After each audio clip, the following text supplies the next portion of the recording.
Okay, in this video what I'm going to do is I'm going to have a look at the possibility of switching off swirl flaps in an edc17 file. Now I've made videos about switching off swirl flaps in edc16 files, and I've explained how there's a couple of possibilities.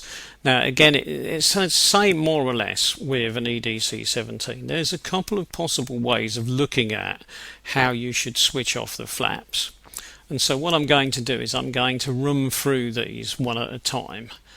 Now the first thing we need to do, of course, is find any maps that might be related to swirl flaps. Now funnily enough, sometimes these can be very difficult to find. Now I've chosen a file where they're not difficult to find, but I'll explain as I go what the problems are.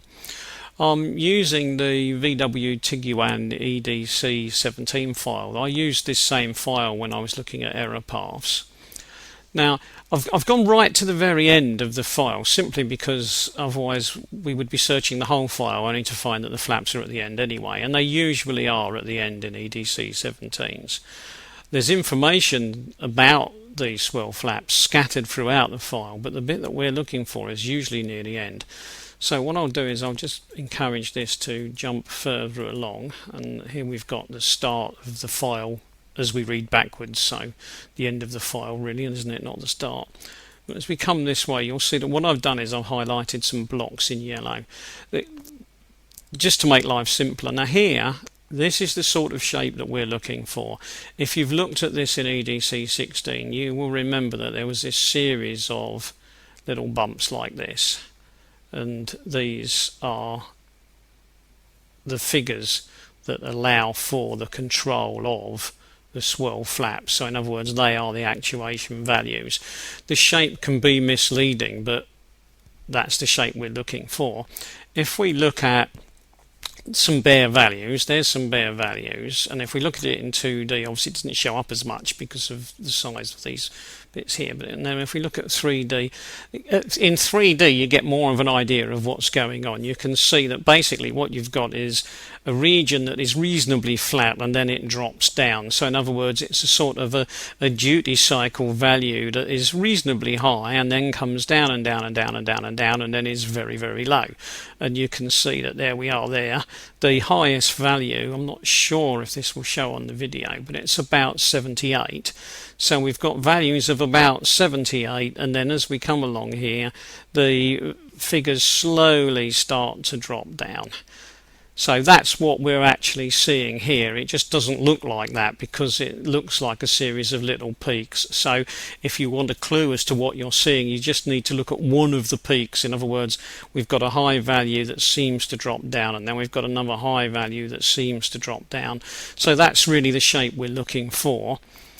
This is often accompanied by similar shapes, possibly that one there, but similar shapes that might be modifiers or correctors or adjusters of these maps. And it's possible that this map might be an adjuster for a previous map that looks the same. Without a damos that will tell you exactly what the definition of each map is, it's not always easy to tell exactly which map is doing which. But what we've got next to this is, as you can see here, we've got another map, and this one seems to be set at one value, doesn't it, look, all over. And if we go and look at that one, it's pretty much set at 82. So if we take that as 82%, it's pretty much set at 82%. This one here could well be set at a lower value of something like 50%, but it doesn't appear to be in use, because what we've got here is an axis for a very small map, and there is no axis for this one. So this appears to be the map that's in use, and again that one is set, as you can see there, about 78. These are usually default maps. In other words, this one here, this one here, they are usually values that the file will default to when circumstances change, very often an error. And there you are, there's another one there, and then there you are, you've got another small one there where this is not functioning, and you've got another one there. This looks like it's another one here. Again, you've got another one here. So these all look like they're probably default maps. And then we've got one that looks like a proper control map, and again another one that looks like a proper control map. And if we double click that one and go to 3D, there's the same shape we saw in the first one, and here I should imagine the same shape that we saw in the first one. So these are almost certainly the swirl maps that we're looking for that control swirl actuation. Now in edc17 it's fairly straightforward in the sense that you also get a set of values that are set at 5,000, in other words 50%, and so it gives you a clue that what you should do is set these to 50% if you don't want them to be functional. But if you look at this edc17, that does not seem to occur. It looks as if whenever there is a default, what the value defaults to is this one here, and this default value is 82%. Now what I suggest you do because of that is take the default value as your switch off value. So if you're going to switch these off and you're going to do it by the swirl flap control maps, what I suggest you do is you first go to that map, obviously, which is this one. There's the default one with all the values set at the same value, and then here's the one that we think might well be working. So what I'm going to do is I'm going to assume that 08192 is a good enough value for being off. So I'm going to highlight down to there, and I'm going to type in 08192 and press enter. Do I really want to make that change? Yes, and don't ask me again. That one is now all 08192, and then what I'll do is I'll just to make sure that I know where I am. There we are, it's now set at the same level as that one. And then I'll just pop along to the previous two. There we are. So let's have a look at that one. Go back to text mode, and what I'll do is I will highlight that one down to there. I can't remember if the highlight's on, so I'll just delete that again and do it again. Right, I'll highlight that one down to there, and again I will put 08192 enter. Of course I won't be asked this time because I've said yes to changes, and then I've got this one here and I will do exactly the same, 08192 and enter.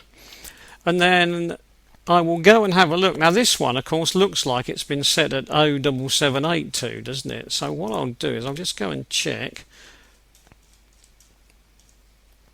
Yeah, that's interesting, isn't it? So there are more set at 7782 than there are at the others. So what I'll do is I will take that. So I'll go 07782.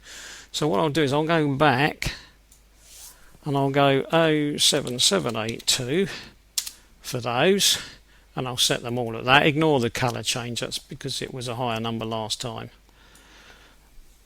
07782. So now I've got that one and that one and that one are all set the same as that one, and this one here I could leave as it is, couldn't I? So it matches that one, but in fact what I'm going to do is I'm going to make it the same as that one, just so that they're all consistent. So I'm going to change that one to that value again, so the 07782.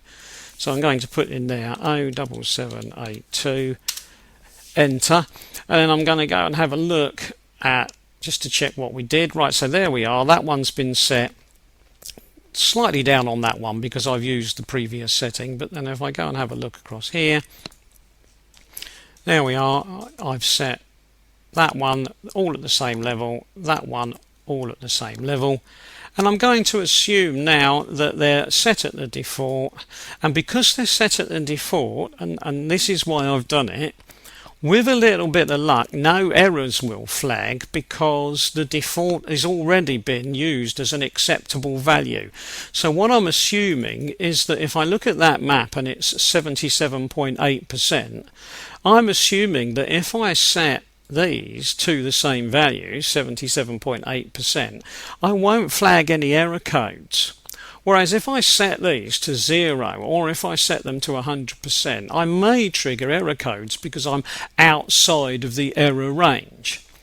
And because I can't go and find the error range easily because I'm not sure where it is, I'm much better off staying in this sort of region. If I'm lucky, I won't get error codes at all, because when the error checking is done, this will be flagged up as just being the default value anyway, and that is acceptable. But you won't know until you do it. Right, now I'll stop there because as I said, this is a sort of belts and braces approach. In other words, I'm going to do this 2 different ways, and I'm going to do 2 different versions of this but use the same file. Sometimes you can use both versions in one file, and sometimes you have to use the 2 different methods, but one method will work for one file and one method will work for another file, so you have to be aware of the 2 methods just in case. So what I'll do is I'll stop there and we'll call that part 1.